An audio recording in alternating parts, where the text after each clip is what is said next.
Hello students, pair of linear equations को solve करने के लिए आज की क्लास में हम एक और मेथड सीखेंगे, that is cross multiplication method.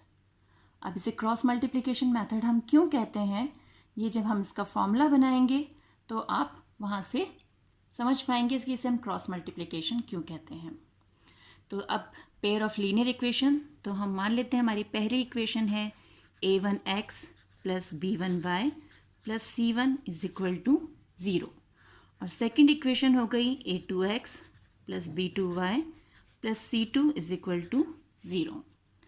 अब क्रॉस मल्टीप्लिकेशन मेथड के लिए फॉर्मूला फॉर्म करने के लिए हम क्या करते हैं, x y 1 मीन्स हमारा कांस्टेंट के लिए हम यूज़ कर रहे हैं इसे एक्स वाई। अब हमें क्या करना है, हम इनके कोएफिशिएंट्स जो हैं उनके मल्टीप्लिकेशन को आपस में हम कंपेयर करेंगे, रिलेशन स्टैब्लिश करेंगे उनका। तो जब हम x की बात करेंगे तो x के कोएफिशिएंट्स को छोड़कर, यानी हमें a1 a2 ये नहीं लेना, इसके बाद जो बच रहे हैं b1 b2 c1 c2 इनमें क्रॉस मल्टीप्लाई करना है, यानी ये इधर और ये इधर। तो जब हम मल्टीप्लाई करेंगे तो b1 c2 minus b2 c1, देख रहे हैं क्रॉस मल्टीप्लाई किया हमने। सिमिलरली जब हम y की बात करेंगे तो y के कोएफिशिएंट्स नहीं होंगे। अब हमारे पास a1 a2 और c1 c2 हमें दिख रहा है, लेकिन यहाँ हमें एक ध्यान रखना है, हमें a1 c2 नहीं कर देना, क्योंकि जब हम a b c इसको देखें और इसे क्लॉकवाइज हमें डायरेक्शन में चलाना होता है, क्लॉकवाइज डायरेक्शन में। जब हम x की बात कर रहे हैं यानी a नहीं है उसमें, b c। जब हम y की बात कर रहे हैं तो b नहीं होगा, c a होगा। देख रहे c फिर a c नहीं c a। तो यहाँ पर आ जाएगा c1 a2 माइनस, अब क्या आएगा, c1 a2 हमने ले लिया, अब आएगा a1 c2। देख रहे हैं। उसके बाद फिर हम 1 यानी कांस्टेंट की बात कर रहे हैं, c हट गया हमारा, ये क्लियर दिख रहा है हमें, a1 b2 a2 b1, a1 b2 minus a2 b1, और ये सब हमारे इक्वेट करने हैं हमें। इस फॉर्मूले को याद करने का एक बहुत ही ईजी मेथड है। हमें ये ध्यान होना चाहिए कि हमारा ए बी सी जो है वो क्लॉकवाइज डायरेक्शन में चलेगा। सिंपली हमें क्या करना है, x y 1 ये हमारे इक्वल के साइन अपॉन, हमें क्या लिखना है, x की बात कर रहे हैं तो बी सी, तो B C minus B C. y की बात कर रहे हैं तो b नहीं आएगा, सी ए आएगा, सी ए माइनस सी ए।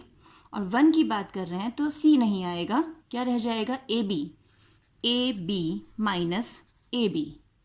अब हमें क्या करना है, 1 2 2 1 1 2 2 1 1 2 2 1।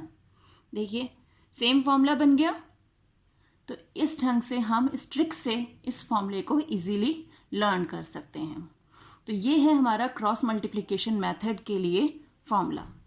अब यहाँ एक बात जो हमें ध्यान रखनी है कि हम किसी भी पेयर ऑफ लीनियर इक्वेशंस पर ये फॉर्मूला तभी अप्लाई कर सकते हैं जब हमारी कंडीशन होती है a1 upon a2 is not equal to b1 upon b2।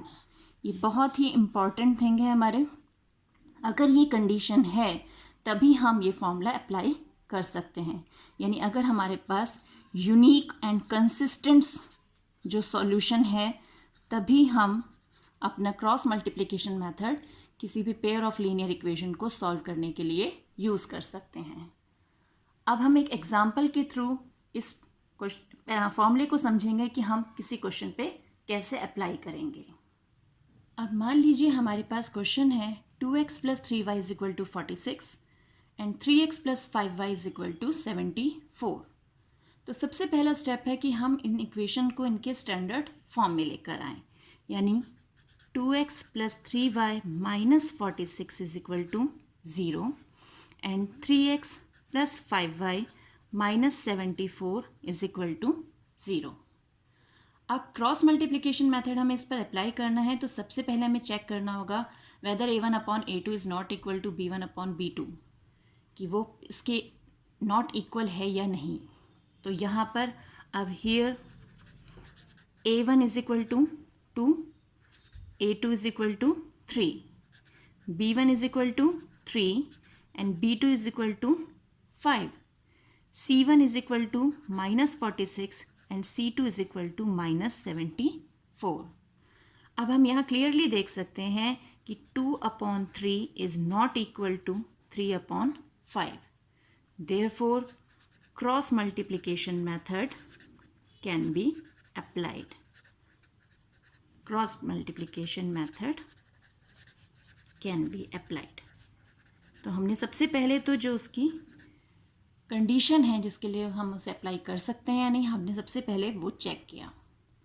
अब नेक्स्ट क्या है हमारा फॉर्मूला लिखना मैंने आपको बताया था x y 1।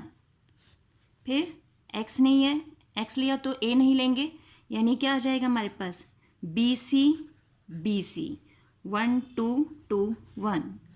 फिर y है यानी b नहीं लेना, CA 1 2 2 1।